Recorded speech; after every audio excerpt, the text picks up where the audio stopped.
Hello, I'm Viljami Pirttimaa and my thesis topic is time series modeling of elevator traffic. First, I'll show you the motivation and objectives of this study, then we'll explore the datasets used, then we'll go through the methods and results, and lastly, I have conclusions and key takeaways. Imagine that you work at an office building and every morning you arrive there and make an elevator call. What if the elevator takes for ages to arrive and you have to spend the whole morning waiting for the elevator? Why might that be? Actually, that can be caused by many reasons. One of them is that buildings have very long life cycles. It is not uncommon to see buildings that are 100 years old and they are still used. And during the life cycle, the usage patterns and the building population might change drastically. There might be a lot more users for the elevator system today than there was, let's say, 10 years ago. And to make the elevator system perform better, modernization and upgrades should be done.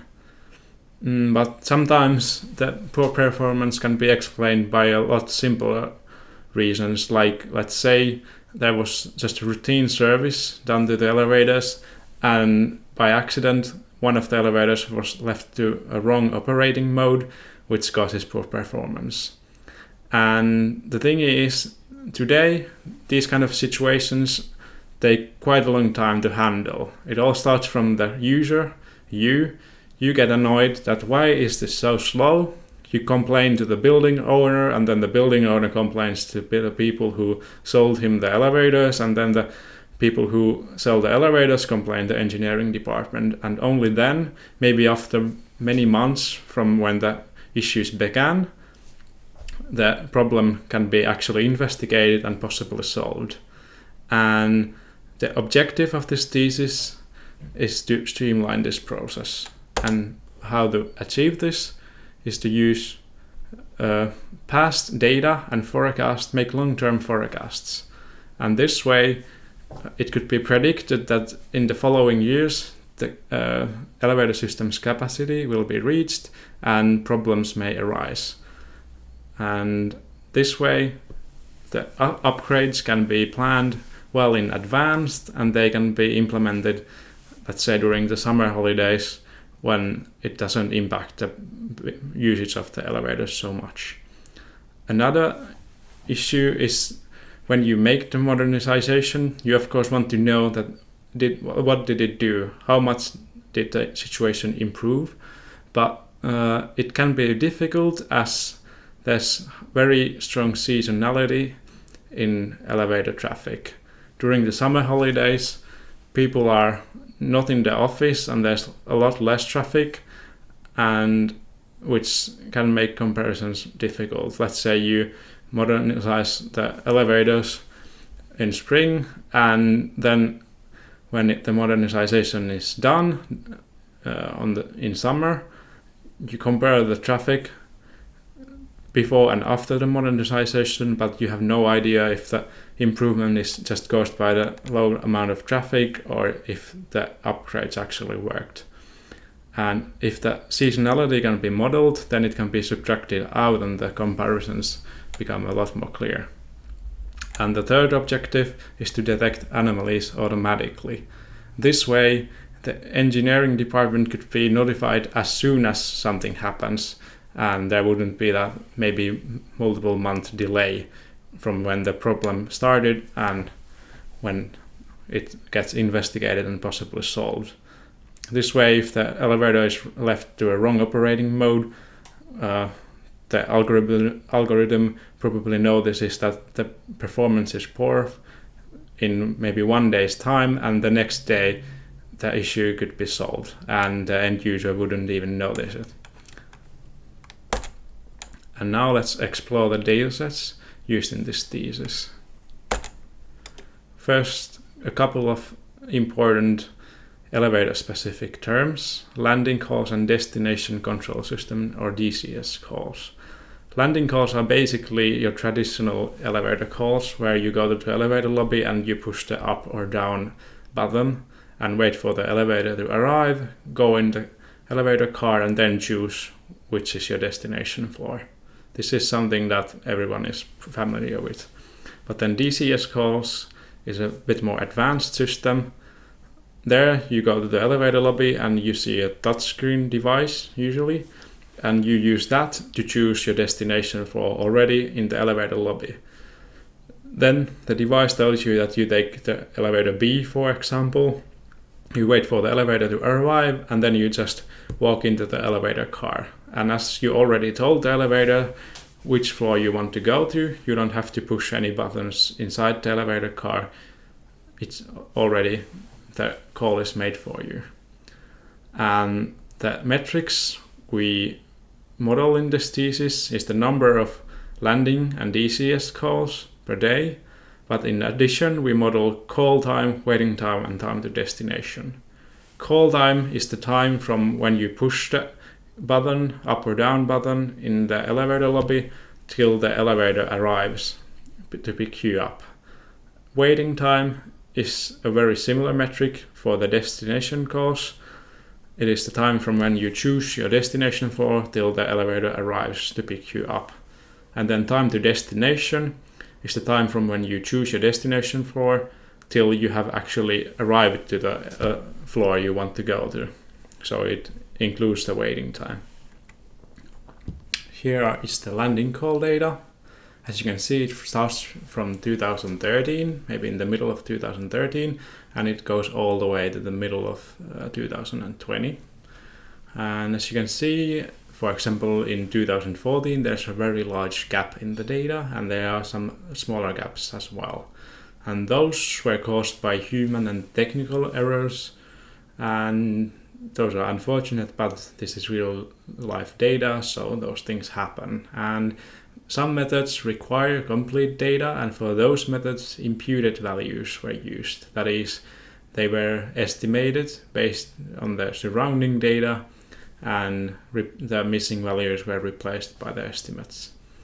And the first metric modeled is number of landing calls per day. The second is average call time per day. And the last landing call metric is maximum 15 minutes average call time per day. And the maximum 15 minutes average was used to estimate maybe the morning traffic, morning peak traffic, or the lunchtime rush hour traffic. But not the highest waiting time was, or call time was not used, as that might be an anomaly, like the cleaner or something that is taking care of the car. And for the DCS data, we have number of DCS calls per day, average waiting time per day, maximum 15 minutes average waiting time per day, average time to destination, and maximum time to destination. And to show the seasonality in the data, which couldn't be seen from the previous slide, here's the weekly seasonality, and the small points are single observations, and the whiskers show the 25 and 75% quantiles. And as you can see, there's quite a bit of traffic on the working days, and then on the weekends there's almost zero traffic. There are a few exceptional days where there might have been some events or something that have caused there to be some traffic, but in general there's zero traffic on the weekends. And on Fridays there's a bit less traffic than on other working days, because people might take the Friday off or work remotely to have a long weekend. And then there's also yearly seasonality. As you can see, the beginning of the year there's New Year's holiday, which causes decreased traffic, and then there's winter holidays on week 8, where not everyone is on holiday, but maybe half of the building population is on vacation. And then you can see Easter around week 18 or so. And then the summer holidays are maybe start from the week 25, and there's minimal traffic on week 30, and then it starts to increase back again. And in the end of the year, there's Christmas holidays and New Year's. To show the effect of holidays, I have this plot, which was produced with one of the anomaly detection methods. And for example, May 1st was a holiday, which of course has zero traffic, but also the day before it, April 30th, has maybe half the normal traffic because people were working remotely or taking the day off. And also in May, there's one holiday, and the day after it is a Friday, and it has a similar effect. About half the building population or half the number of calls is missing when compared to normal days. And then to showcase a large anomaly, this happened in 2020 when the global COVID-19 pandemic started and the office employees started to work remotely in mid-March. And as you can see, the number of calls just plummeted overnight. Now let's go through the methods. First, forecasting. Years 2015 up till 2018 were used as a training set. Then year 2019 was used as a test dataset. And year 2020 was planned to be used as a validation set, but then the COVID-19 pandemic happened and made the rest of the data unusable from mid-March onwards. So only the first 72 days are used. Models that require complete data were given imputed data where the missed observations have been replaced with predicted or estimated values. Root mean squared error, bias, and normalized root mean squared error were used as error metrics to compare the models. And here are the three models tested. First is ARIMA with smart seasonal differencing, and it uses seasonal differencing algorithm developed in this thesis to remove the seasonality, and then that data is fed into a quite traditional time series method called ARIMA. The next one is XGBoost or extreme gradient boosting, which is a machine learning algorithm based on decision trees. And the last method is LSTM or long short-term memory neural networks. And to validate that the methods are actually better than a very simple naive model, a seasonal naive model was used as a baseline. For anomaly detection, the years 2014 and 2016 were used as a training set, and then the anomalies were detected for years 2017 until the middle of 2020. The ground truth was produced by searching for news or looking at or asking the employees of the office to check for old calendar events. And this way, not every anomaly could be explained, and probably not every event or anomaly was found, but this at least gave us some idea of what actually happened on those days. Holiday-specific filters were used for all methods to filter out holidays, like New Year's and winter holidays, and then all public holidays and the days preceding and following them, because all of them were picked up by the anomaly detection algorithms, even though those were not actually anomalies, they were just days with less traffic for known reasons.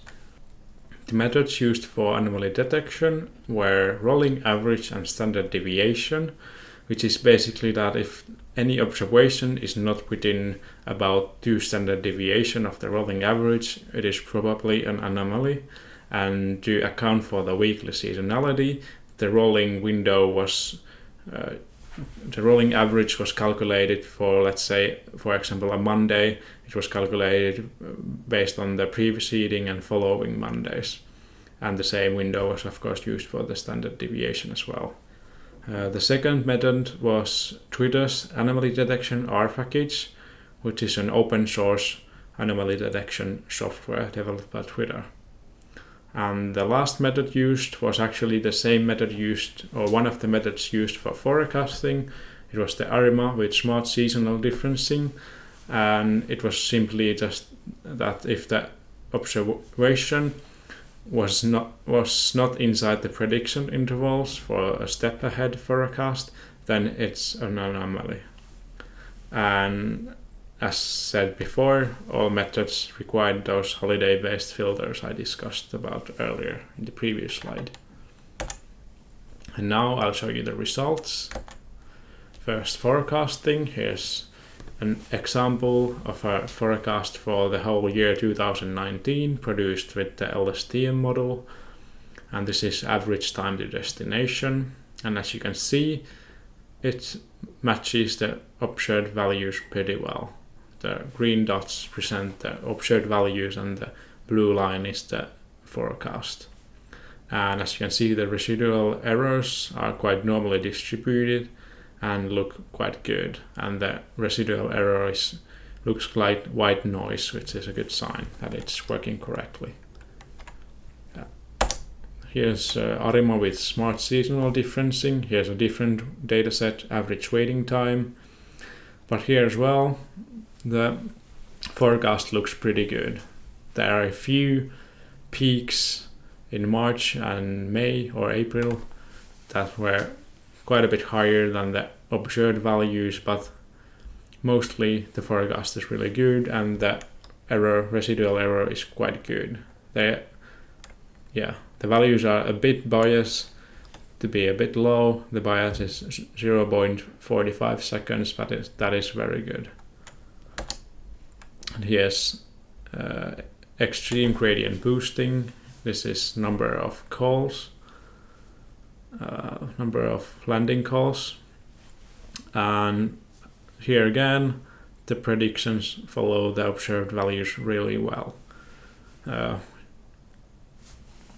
There, week 8 in February was the winter holiday, and there this model failed a bit because it predicted the week to be just similar to the following and preceding weeks, even though it could have been predicted that it is the winter holiday week and the traffic is just about half what it should be normally.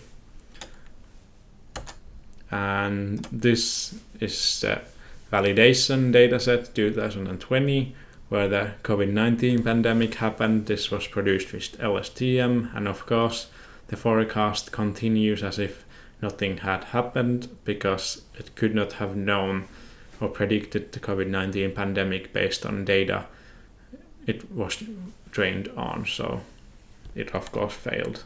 And it cannot really react because it forecast one full year at a time without seeing the actual observations for that year. Here's a summary table of the forecasting results. And SmartLag is the seasonal naive model used as a baseline I talked about earlier.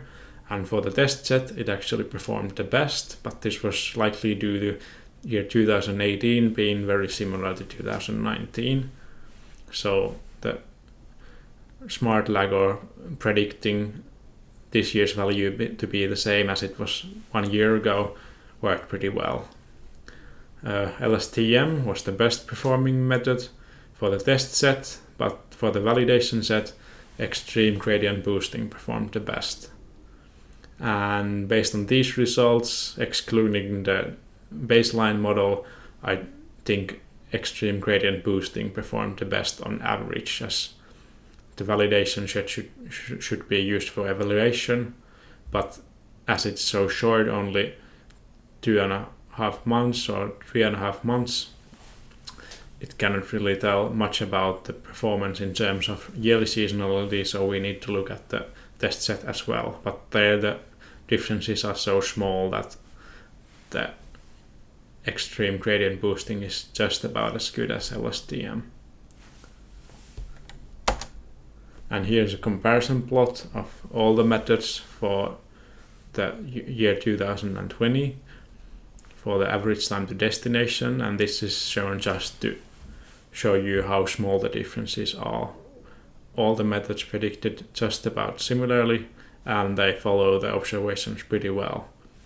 but one thing to note is that they all predict a bit low for year 2020, which indicates that they couldn't really handle the increasing trend in the data that well. Here are some of the results for the anomaly detection. They are not all shown here because they couldn't fit in the slides. But the first one, we found out that there was a large internal event happening on that day, and the anomaly detection package showed that it had anomalously high traffic. The other methods didn't pick it up, but anomaly detection thinks that there was higher than usual DCS calls. Then some of the methods picked up summer holidays, which couldn't really be explained, but they thought that there was too low traffic for it to be normal, but in reality it probably was just normal summer holidays. But then the last three explained ones were quite interesting. They are all showing that there was low traffic, and looking at the news there were actually a bus strike, which means that the buses weren't going and some of the employees couldn't arrive to the office, so they had to stay at home, which made the number of landing and DCS calls lower than usual. So this indicates that the methods actually found anomalies in the data that we could explain, and those were actually happening. Some of the anomalies we couldn't really explain, but this doesn't mean that they didn't happen. It just means that we couldn't find an explanation for events that happened 3 years ago. But of course some of them might be just normal traffic that some of the algorithms picked up. Here is a more visual presentation of the results for the year 2018, and this shows that the anomalies with seasonal ARIMA or the ARIMA with smart seasonal differencing picked up quite a few days that look quite normal, at least in the beginning of the year. But then the other methods found days that look more anomalous, and some of the days were actually picked up by all of the methods. And as could be seen in the previous slide, the ARIMA with smart seasonal differencing found or labeled quite normal days as anomalies, so it was not found suitable for this task. But then the other two methods were compared. Here's a table showing that the rolling average method we could explain 49% of its detections, and 83%, it found 83% of the days which we could explain, and the anomaly detection performed a bit not quite as well. We could explain 29% of its detections, and it could find 67% of the days we explained or found an explanation for.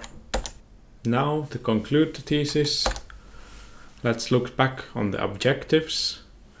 Seasonality was modeled pretty well with all the forecasting methods, as could be seen from the results. The forecasted values followed the observed values really well, and they accounted for the weekly and yearly seasonal patterns in the datasets. However, none of the models really modeled the trend component so well, because they predicted the values for 2020 a bit low. The anomaly detection models used found many explainable occurrences, which indicates that they are working correctly. But of course, evaluating them is a bit difficult, as not every anomaly could be explained. And some key takeaways is it is quite clear that we should continue to collect people flow data or elevator traffic data, because it will be quite valuable in the future. It can give us insight into how different types of buildings are used and how people flow changes throughout their life cycles. The long forecast produced will be helpful for planning for upgrades to elevator systems, and the anomaly detection methods could be utilized for automatic notifications of problems, so they could be solved in a timely manner. Thank you.